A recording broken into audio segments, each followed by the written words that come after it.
Em 1976, a cidade de Buenos Aires foi palco do nascimento de uma lenda. Diego Armando Maradona, com apenas 15 anos de idade, dava os seus primeiros passos como jogador profissional. No dia 20 de outubro de 1976, no estádio La Bombonera, o técnico Juan Carlos Montes, do Argentinos Júniors, decide lançar um garoto franzino, de cabelos encaracolados, com a camisa número 16. O adversário? O tradicional Talleres de Córdoba. E embora o Argentinos tenha perdido por 1-0, aquela tarde ficaria marcada na história do futebol mundial. Logo em seu primeiro toque na bola, Diego passou a bola entre as pernas do marcador, uma caneta desconcertante. Era o prenúncio do gênio que estava por vir. Maradona ainda jogava nas divisões de base, no time dos Cebolitas, mas sua genialidade era impossível de ignorar. Em poucos meses, ele se tornaria o jogador mais jovem da história do futebol argentino a estrear na primeira divisão. 1976 não foi apenas um ano de estreia. Foi o ano em que o mundo viu nascer algo mágico. Aos 15 anos, Maradona já encantava torcedores com dribles curtos, passes ousados e uma visão de jogo fora do comum. Ali, começava a trajetória do menino de Vila Fiorito, que estava destinado a transformar o futebol para sempre. O ano de 1977 foi marcado por crescimento, expectativa e também decepção para Diego Maradona. Aos 16 anos, ele já não era apenas uma promessa, era a sensação do futebol argentino. Pelo Argentinos Júniors, Maradona brilhava com gols, assistências e dribles geniais. O garoto prodígio já era manchete nos jornais, sendo comparado a craques veteranos. Mas o grande momento daquele ano veio no dia 27 de fevereiro de 1977. No estádio La Bombonera, Maradona fazia sua estreia com a camisa da seleção principal da Argentina, num amistoso contra a Hungria. Com apenas 16 anos e 120 dias, ele se tornava o segundo jogador mais jovem a vestir a camisa albiceleste. Entrando no segundo tempo com a camisa número 19, Diego encantou o público com sua ousadia. Passes de calcanhar, dribles rápidos, toques inteligentes. Era impossível não se render ao seu talento. Porém, nem tudo foi sonho. Apesar do destaque, Maradona não foi convocado por César Luiz Menotti para a Copa do Mundo de 1978. Muitos criticaram a decisão. Mas Diego não se abateu. Pelo contrário, ele usou isso como combustível. Em 1977, Maradona não apenas estreou pela seleção. Ele conquistou o respeito de um país inteiro, que já sabia que aquele menino estava destinado a ser o dono da camisa 10. A lenda continuava a nascer, passo a passo, drible a drible. Em 1978, Diego Maradona era, aos 17 anos, o jogador mais comentado da Argentina. Estava voando no Argentinos Júniors, marcando gols, dando passes espetaculares e deixando os torcedores sem fôlego. O país inteiro esperava vê-lo na maior vitrine do futebol, na Copa do Mundo da FIFA, que naquele ano seria disputada, em solo argentino. A expectativa era gigantesca. Até que, em 19 de maio de 1978, a bomba caiu e César Luiz Menotti deixou Maradona fora da lista final de convocados. O país ficou dividido. Era uma decisão técnica? Estratégica? Ou conservadora demais? Diego, ao saber, caiu em lágrimas. Aquilo foi um golpe. Senti que o mundo desabou sobre mim, ele diria anos depois. Mas enquanto a seleção principal lutava pelo título, e vencia a Copa pela primeira vez na história, Maradona encontrava força na base. Ainda naquele ano, brilhou com a seleção juvenil, preparando-se para algo ainda maior, o Mundial Sub-20 de 1979. No Argentinos Júniors, Maradona seguia imparável. Com apenas 17 anos, marcou 25 gols no campeonato argentino e consolidou-se como um dos melhores jogadores do país. 1978 foi o ano em que Maradona foi deixado de fora, mas também foi o ano em que ele aprendeu a resistir, a amadurecer. A joia bruta estava sendo lapidada. A dor da exclusão virou combustível para a glória que viria. E o mundo ainda não tinha ideia do que o menino de Vila Fiorito seria capaz. Depois da frustração em 1978, Diego Maradona entrou em 1979 com fome de bola e de redenção. Aos 18 anos, ele já era um dos principais nomes do futebol argentino, e agora, teria a chance de brilhar representando seu país na categoria Sub-20. A grande vitrine seria o Campeonato Mundial Sub-20 da FIFA, disputado no Japão. A seleção argentina era comandada por César Menotti, o mesmo técnico que havia o deixado de fora da Copa principal. Mas agora, Maradona era a estrela absoluta do time. O desempenho foi simplesmente histórico. Maradona encantou o mundo, comandando a Argentina rumo ao título mundial juvenil, com dribles mágicos, gols decisivos e uma maturidade fora do comum. Foram 6 jogos, 6 vitórias, 20 gols marcados pela equipe, e Diego foi eleito o melhor jogador do torneio. Na final, contra a poderosa União Soviética, a Argentina venceu por 3-1, com a atuação impecável do jovem camisa 10. Maradona se consolidava, não apenas como promessa, mas como realidade, e agora, o mundo inteiro sabia o seu nome.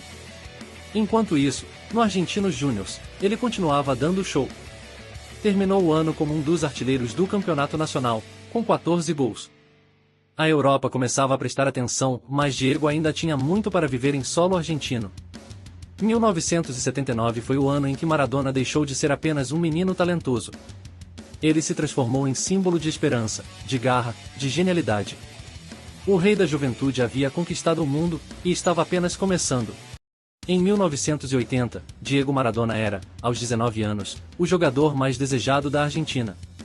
Depois de brilhar no Mundial Sub-20, o camisa 10 já não era só um ídolo do Argentinos Júniors, era um fenômeno nacional. Os estádios lotavam só para vê-lo tocar na bola. E foi então que aconteceu a primeira grande transferência de sua carreira, e no mês de fevereiro, Maradona foi contratado pelo gigante Boca Juniors. A negociação envolveu uma quantia astronômica para a época e empolgou milhões de torcedores. Sua estreia pelo Boca foi mágica, em 2 assistências e um gol de pênalti contra o Talleres, em La Bombonera. Desde o primeiro jogo, Diego mostrou que estava pronto para carregar o peso da camisa mais popular da Argentina. Ao longo do ano, Maradona liderou o Boca Juniors rumo ao título do Campeonato Metropolitano de 1981. Sim, a taça veio no ano seguinte, mas foi em 1980 que tudo começou, os entrosamentos, a conexão com o povo chinês e o renascimento do Boca. Mas o brilho não se restringia aos clubes. Na seleção argentina, Maradona começava a se firmar como titular absoluto. Ele era visto como o herdeiro natural da camisa 10, aquele que daria sequência ao legado campeão de 1978. 1980 foi o ano em que Maradona se transformou em ídolo nacional. A camisa 10 já não era só um número. Era um símbolo de arte e rebeldia. E o povo argentino já sabia, em Diego não era comum. Ele era algo sagrado. Em 1981, Diego Armando Maradona já era mais que um craque. Era um fenômeno popular, um ídolo das massas e o coração do Boca Juniors. O jovem de 20 anos agora tinha em mãos a chance de provar seu valor com uma conquista nacional. A missão? Levar o Boca ao título do Campeonato Metropolitano, em meio a uma intensa rivalidade com o River Plate, com quem dividia a liderança do torneio ponto a ponto. Maradona não decepcionou. Ao longo da competição, marcou 11 gols e foi o maestro do time, comandando o ataque com sua clássica canhota mágica. Mas o momento mais simbólico viria no Superclássico, no estádio La Bombonera. Boca 3, River 0. Maradona fez um golaço, driblando o goleiro Filol com frieza e provocando a torcida adversária com um dos lances mais icônicos da história do clássico. Com atuações decisivas e uma liderança impressionante, Maradona conduziu o Boca ao título do Metropolitano de 1981. Foi o único campeonato argentino que conquistaria na carreira, mas um dos mais celebrados. Porque ali, ele não ganhou só uma taça, ganhou o coração do povo chinês e para sempre. 1981 foi o ano em que Maradona se tornou campeão pela paixão. Um garoto de Vila Fiorito levantava a taça em nome de milhões. E enquanto o país o reverenciava, a Europa já batia a porta, porque o mundo sabia, o gênio estava pronto para voar mais alto. O ano de 1982 começou com grandes expectativas. Diego Armando Maradona, agora com 21 anos, era a principal esperança da seleção argentina para defender o título mundial conquistado em 1978. A Copa do Mundo da FIFA seria na Espanha, e o mundo estava ansioso para ver o jovem gênio em sua primeira grande competição global. Com a camisa 10, Maradona era o coração criativo da equipe. Marcou 2 gols contra a Hungria na primeira fase, mostrando lampejos de genialidade.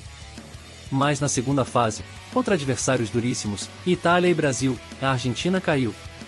No jogo contra os brasileiros, a tensão explodiu. Após muitas faltas recebidas, Diego perdeu a cabeça e foi expulso por dar um chute violento em Batista. Um final amargo para uma Copa que prometia muito. Mas fora dos gramados, algo gigante estava prestes a acontecer. Em junho de 1982, Maradona foi contratado pelo Barcelona, por uma quantia recorde, em 7,6 milhões de dólares. Foi a transferência mais cara da história do futebol mundial até então. Maradona desembarcava na Europa cercado de expectativas. Sua estreia aconteceu no Camp Nou, com casa cheia. Embora a adaptação fosse difícil, Diego começava a mostrar sua arte também no velho continente. 1982 foi um ano de contrastes e da frustração na Copa ao glamour do futebol europeu. Maradona aprendia, caía, levantava ou lhe deixava claro, o melhor ainda estava por vir. O mundo, agora sim, estava aos seus pés. O ano de 1983 foi uma montanha-russa para Diego Maradona.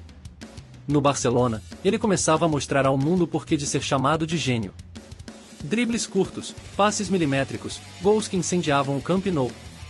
Mas a sorte não estaria ao seu lado por muito tempo. No dia 24 de setembro de 1983, no estádio San Mamés, contra o Athletic Bilbao, Diego sofreu uma das lesões mais graves de sua carreira. Uma entrada violenta de Andoni Goicoechea, conhecido como o Carniceiro de Bilbao, resultou numa fratura no tornozelo esquerdo. A imagem do lance chocou o mundo. Foram 3 meses longe dos gramados, uma recuperação intensa e dolorosa. Mas Diego voltou. Voltou jogando, voltando a ser decisivo.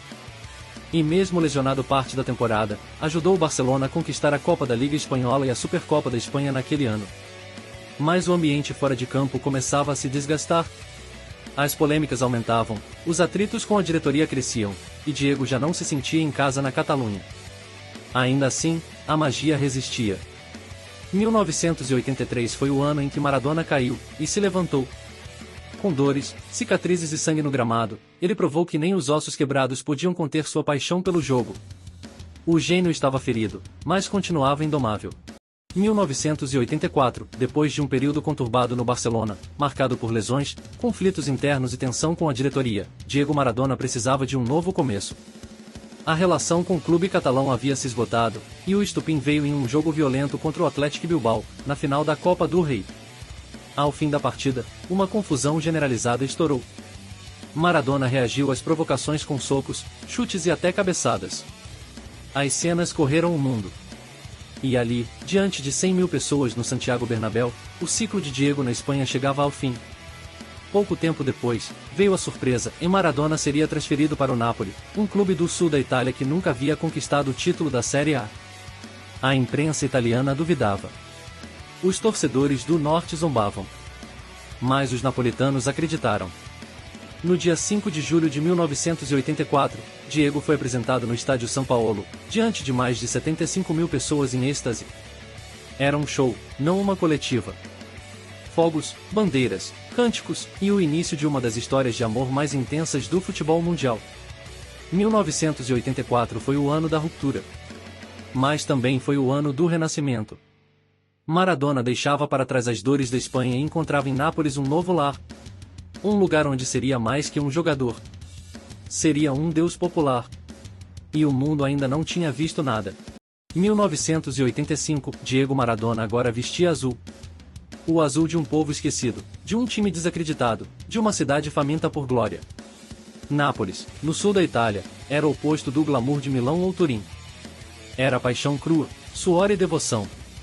No calor do São Paulo, Diego começava sua primeira temporada completa com o Napoli.